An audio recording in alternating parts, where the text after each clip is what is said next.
Hello. As stated, I'm doing an MPhil in European Literature and Culture, and specifically I'm studying opera seria, which literally means serious opera. And I'm studying opera seria, is an 18th century genre that tends to be based around historical events, although obviously fictionalized, and aristocratic historical characters. And they're not quite tragedies, they're not quite comedies, they're basically the history plays of opera. And I study opera seria in light of contemporary gender theory. And this is both sort of broader gender theory, like ideas about the performativity of gender, even off the stage, and also feminist musicology, which looks at things like gendered terminology in musicology, specifically examines things like duets and trios for multiple female voices, and it looks at typical female roles in opera. Now, the most famous exploration of female roles in opera is a book by Catherine Clement called Opera or the Undoing of Women, and it's about how in opera women die in spectacular ways. But actually, this sort of stereotypical view of opera is based a lot around 19th century opera, things by Puccini, Verdi, Donizetti, which have been sort of the standards of the operatic repertoire for some time. But if you go back earlier to opera seria, how genders interact and are presented is a lot more complicated. And this harkens back to something that was going on in this century, which was that voice pitch was sort of directly related to social status. There was this idea that higher voices conveyed a higher social status. Now, naturally, this meant that all of these gods and kings and heroes and warriors needed to be sung at very high pitches, which is not the usual natural male voice.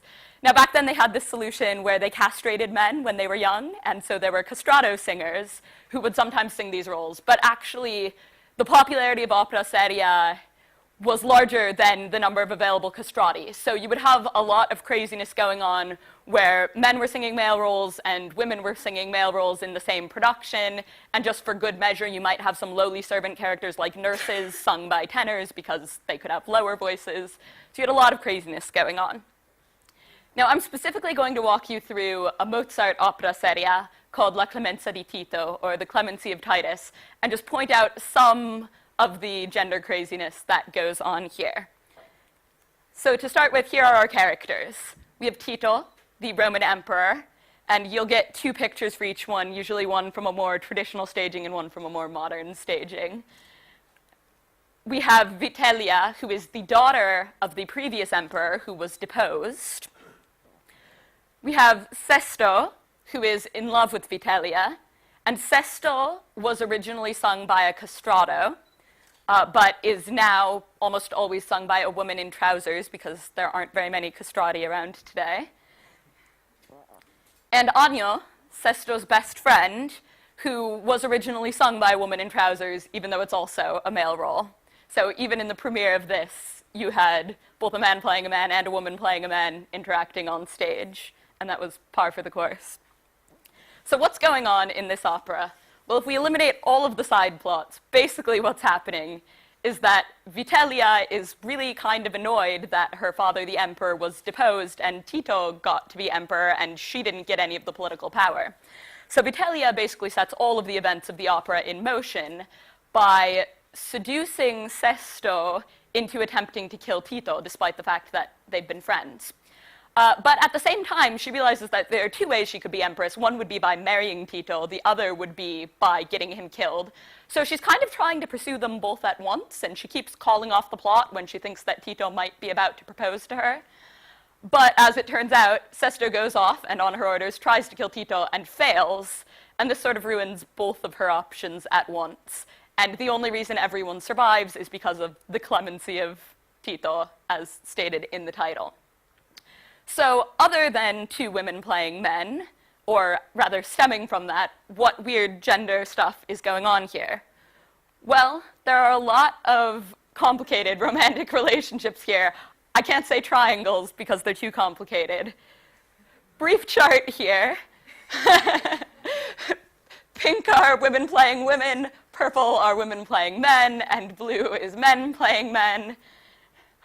I'll walk you through some individual relationships here, but you can see it's pretty complicated. For one, we have women playing men hooking up with women. We have Agno, and we have Sesto's sister Servilia, who are engaged to be married. And of course, Agno is played by a woman in trousers. And as you can see, in some contemporary productions, they very much like to highlight that gender ambiguity. So in this production, which was just in Munich, Agno has long pink hair. In the same category of relationships of women playing men and women, we have the Sesto and Vitellia relationship, which is obviously a very intense relationship, given that she can seduce him into attempting to murder his best friend. Then there's also the relationship between Sesto and Tito, which, in the world of the opera, if it's portrayed as a potentially romantic relationship, which it sometimes is a gay relationship, and directors especially like to do that because of the ancient Roman setting. But of course, in the world of the playhouse, it's actually a woman playing a man and a man. And in Act 2, Sesto has a very passionate aria that is very much in the form of a love song to Tito, and that scene is often staged very intimately. And then, to complicate things as much as possible, Sesto and Agno are the two best friends who are noblemen, are sometimes also portrayed as potentially more than just platonic friends. The video wasn't working, so this is a somewhat shadowy still from it. But basically, in this Paris production, Sesto and Agno are about to kiss after their duet. So that's a brief overview of the, of the craziness going on in there. And this is part of what adds to the fun and the pleasure of watching opera, especially back in the era when opera seria was popular. However, for about 150 years, between about 1820 and 1970, almost all of opera seria was pretty much never performed. And some of the criticism from that era indicates that the gender problems were part of why that was the case.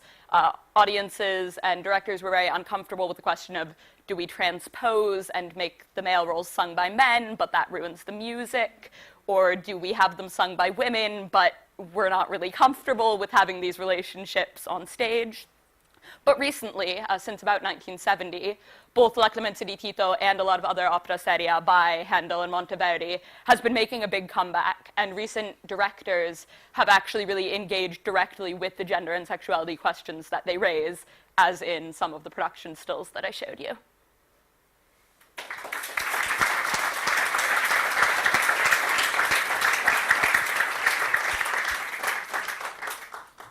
Thank you, Ilana. Are there any questions?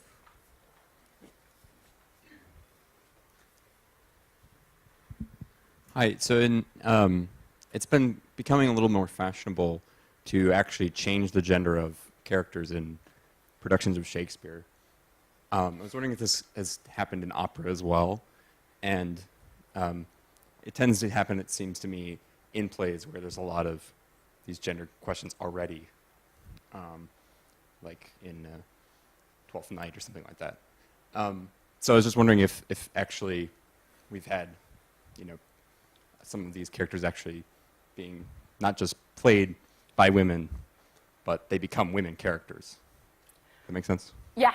So the Munich production that I showed you verged on that. It wasn't super clear what gender Sesto and Agno were supposed to be, and there were some implications that maybe Sesto was female to male trans, so they definitely played with that. But actually, even back in the 1700s, there are noted examples of women playing Tito, even though it's a tenor role and transposing it.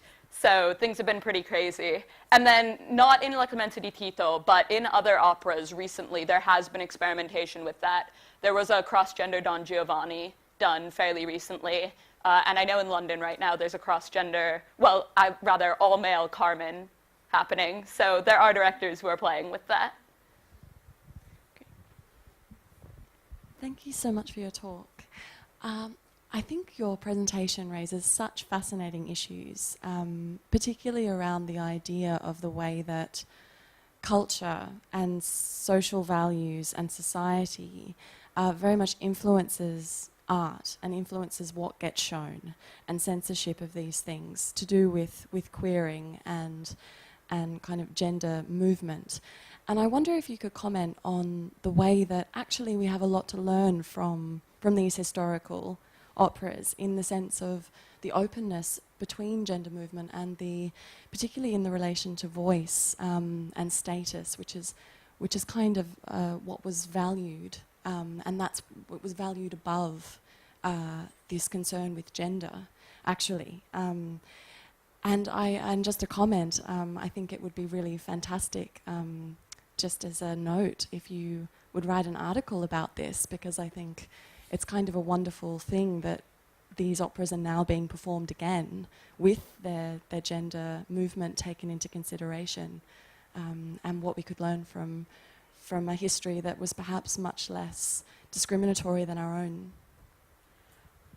I think you kind of said what you would have me say, in that, yeah, this is a great, it's more open than, opera has kind of preceded society in being open to this level of gender ambiguity in play. And so society can definitely learn from that, and hopefully that's trickling into other media that are even more widely viewed as well. On the note of the article, this is my thesis topic, so the writing is happening. So at the time when these operas were being written and performed initially, when there were these gender movements between principal players, do you think that was as much the fashion of the time to do that, or was there an underlying risque statement about sexuality as well? I think it was both simultaneously. I don't think the impresarios were intentionally making a risque statement about sexuality, but I think they knew what sold tickets. And I think part of what sold tickets was that element of risque gender ambiguity and sexuality.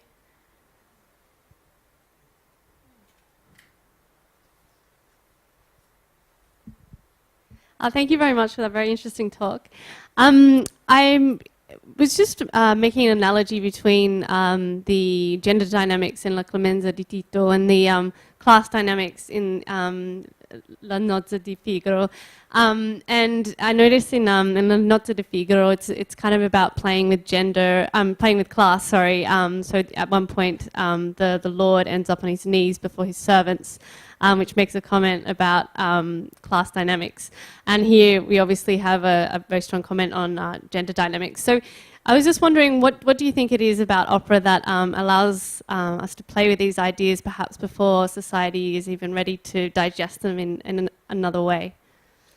Yeah, I think that's a great point. And I think opera, like theater, is seen as a bit of a safe space, or what happens in the playhouse stays in the playhouse. And this harkens back to even Shakespeare, where cross-dressing, which was seen as really taboo outside of the theater, could be explored and be a little bit titillating in the world of the theater, but everyone knew it was just the stage. But I think with music in particular, you have so many additional dimensions to work with. It's not just the words and the costumed bodies. You can convey so much about gender and class in the vocal lines, in the instrumentation as well. All right. Well, thank you so much. I'm sure any